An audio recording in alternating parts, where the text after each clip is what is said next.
اسلام کی جب صبح ہوئی تو ہر طرف ظلم و ستم کا اندھیرا بھی ختم ہو گیا۔ اسی طرح بیٹیوں کو بھی ایک نئی زندگی ملی۔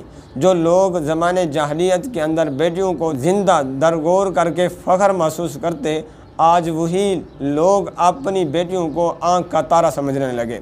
آقا علیہ الصلوۃ والسلام نے نہ صرف ان کی تربیت فرمائی بلکہ آقا علیہ الصلوۃ والسلام نے ان کے سامنے اپنی بیٹیوں کی پرورش کر کے عملی نمونہ بھی پیش کیا، اور اسی طرح آقا علیہ الصلوۃ والسلام نے بیٹیوں کے فضائلات و کمالات بیان کر کے ان کی اہمیت کو اجاگر کیا۔ آقا علیہ الصلوۃ والسلام کی زوجہ محترمہ ام المؤمنین حضرت عائشہ صدیقہ رضی اللہ تعالیٰ عنہا فرماتی ہیں، میرے پاس ایک مسکین عورت اپنی 2 بیٹیوں کے ساتھ آئی۔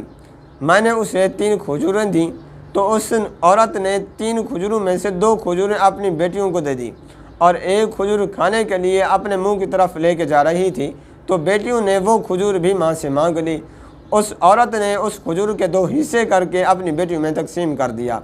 حضرت عائشہ صدیقہ رضی اللہ تعالیٰ عنہا فرماتی ہیں، مجھے اس عورت پر تعجب ہوا۔ میں نے اس عورت کا واقعہ آقا علیہ الصلوۃ والسلام کی خدمت میں پیش کیا۔ آقا علیہ الصلوۃ والسلام نے ارشاد فرمایا، اللہ رب العزت جل شانہ نے اس عورت کے اس فعل پر اس پر جنت واجب کر دی۔